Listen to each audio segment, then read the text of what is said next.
fulfilled? Do you feel successful if you don't have it? So, yeah, you're fighting for that.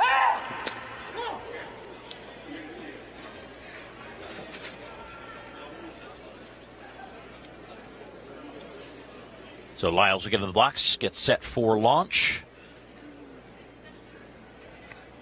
So he will race in lane 5. And again, we'll keep an eye on Jordan Anthony, who apparently learned the bravado from the Noah Lyles School of Bravado, as he will be out there in lane 9. Again, top 6 will advance with 9 in this heat. And in the early going, Ronnie Baker, who always has a very good start. Noah Lyles is there, and the youngster Anthony on the outside. Lyles, I think, is going to get a half step on Baker. But Anthony was there. Ronnie Baker looked very good, and he's always had a great start. He's just got to put it all together when it matters, as the wind was just on the map. I mean, it's one thing to do it there, and he was like, look, I'm showing that I'm kind of owning this space. Let's really step this thing up. I mean, right here in lane 3, let's see what you're made of. I'm super excited to see how he's going to execute this. Our final heat in the men's 100-meter prelims.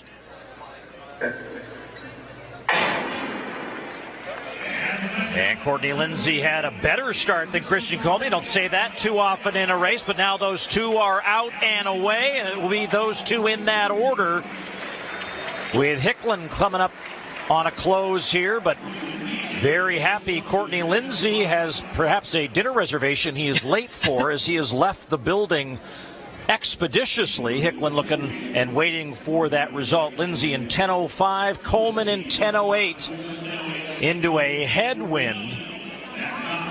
When I see someone kind of run off like Courtney Lindsay just did, I said, I'm here on a mission. Handle business. I mean, you see Christian on your screen right here. He's taking it. He's looking at the...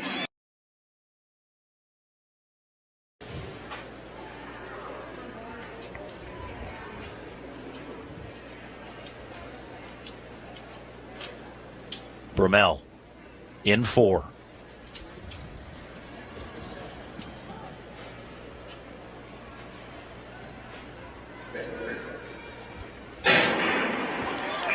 And McCallum had a great start in lane 1. Bromell in full swing on that arm carry coming up, and now challenging McCallum, but McCallum's going to get to the line. He's never broken 10 seconds in the 100 meters.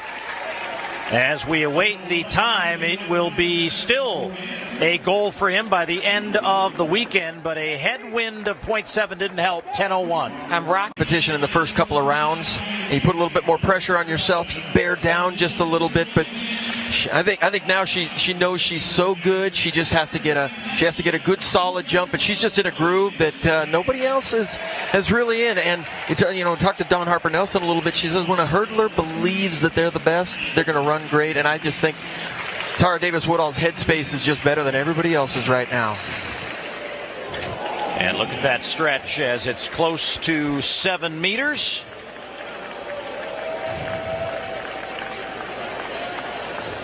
I got to tell you, I'm just not. Kayla White in the open for Kayla White in the open.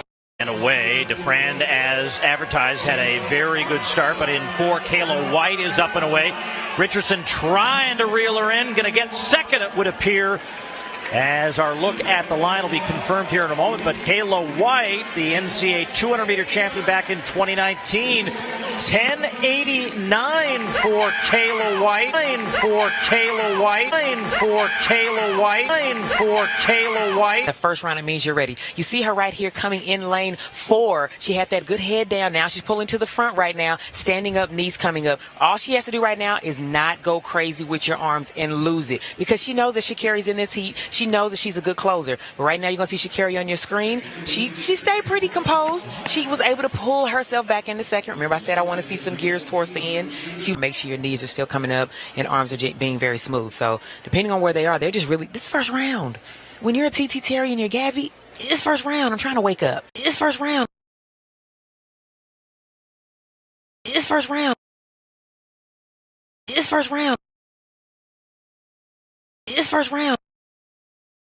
Meters And when we suggest she did it illegally in track, it's not something that she got potentially arrested for. It was just a very strong win, 3.2. She ran 10.80 back in 2022. But maybe that's one of the things she could try to check off the box here. She is in lane 3 right alongside Terry and Jaden Mays. They're fairly even, though Terry's got a slide advantage, and Aaliyah Hobbs is up and away. But TT Terry is going to get the win here. It's wind legal, so let's watch what the times suggest. 10:89 is the quick stop, and that is the mark for Twinisha Terry. She celebrates and leaves the building. Aaliyah Hobbs second in 10:94 and awaiting the mark for Gabby Thomas, 11:02. She's there dancing on the doorstep. Here we have Athing Mo, Olympic champion. We have Sammy Watson, another high school standout in this race, who's had a resurgence this year, Paul. Under 2 minutes again for a couple of different occurrences.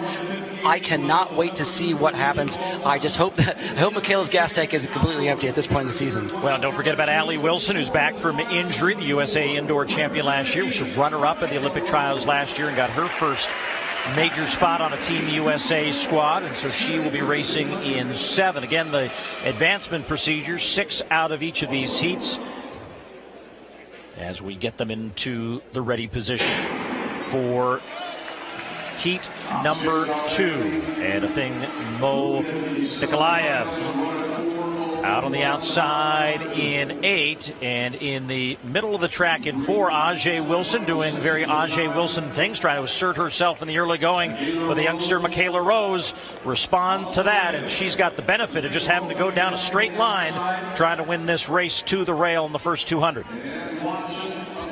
Ajay Wilson dipping under 2 minutes a couple of weekends ago at the Ed Murphy meet, I believe it was. Love to see her back in that zone. Again, another athlete that I think a lot of the youngsters in the 800 meters sort of maybe wrote off this season. And guess what? She is back. She's looking, and let's not take our eyes off of the Olympic champion, former Olympic champion, Athing Mo Nikolaev in 3rd place, running 2 flat a couple of weekends ago. But you know what that says to me after a 2:04 at Pre? There is progress. There is progress, and that is dangerous here with 400 meters to go. So Rose in the lead with Sammy Watson in tow as they came through quicker, 58-56 than they did in that first heat. And Athing Mo Nikolaev in 3rd. And with Athing, that whole thing with Bobby Kersey, you're not going to see a lot of track action until it matters. So this is a good sign right there. She looks very confident as she heads on the back stretch right in tow with Sammy Watson. I almost lost it there for a second, thinking that we were watching the women's 800-meter final. This heat is absolutely stacked, but we've started to see with this fast early pace that Michaela Rose is setting that this field has been spread apart very wide. 150 meters to go. Very comfortable for a lot of these athletes to qualify for the semifinals. Ajay Wilson looks in comfortable position to advance as well. Allie Wilson is currently that 6th place spot, and she's going to try to hold on here. But out in front, Athing Mo Nikolaev is going to move to the lead, and Ajay Wilson right behind her. The crowd loves that.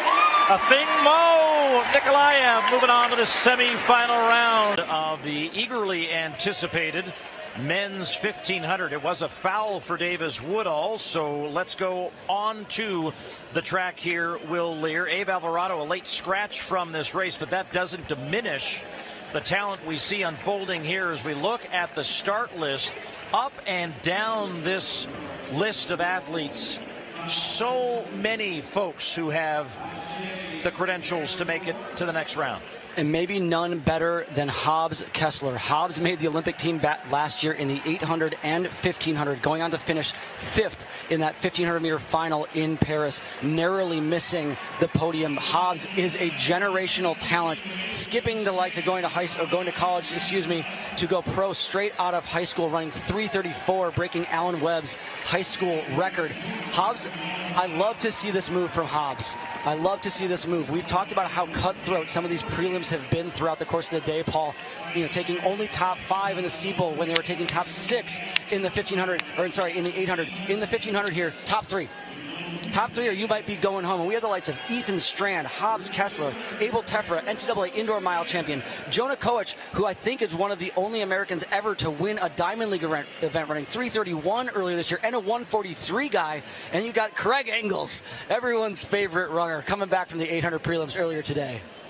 Yeah, he advanced to the next round of the 800 in Ingles. He's back there at about 6th position. Koech now moving up on the outside in 2, but it's Kessler setting the lead. You mentioned Ethan Strand, the NCAA runner-up this year, now racing for Nike Swoosh, and Tefra, who was the indoor mile champion, and mentioned, but there was a lot of carnage in the 1,500-meter rounds at the NCAAs. He didn't even make it out of the rounds, nor did the collegiate record holder Liam Murphy, who we'll see coming up later on. You got to think that that mistake is weighing heavy on the likes of Abel Tefra. He has to have learned from that. He has to know what he did wrong and what he can do better.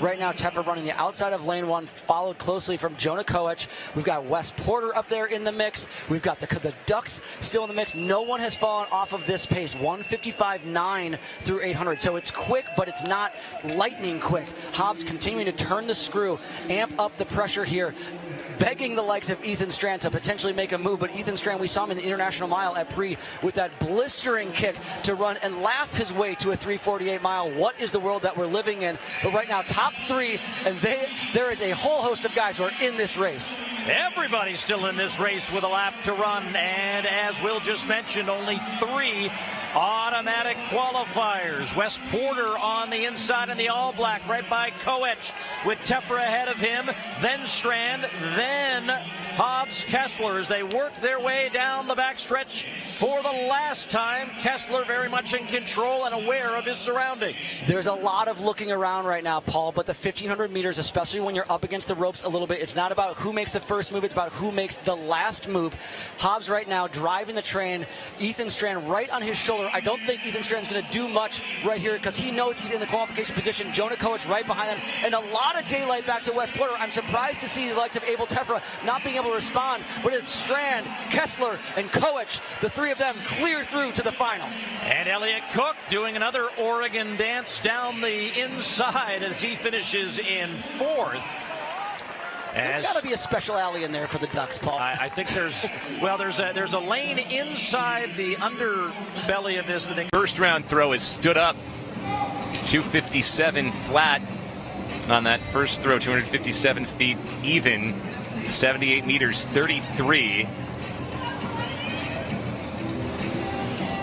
See what she's got here in round 4.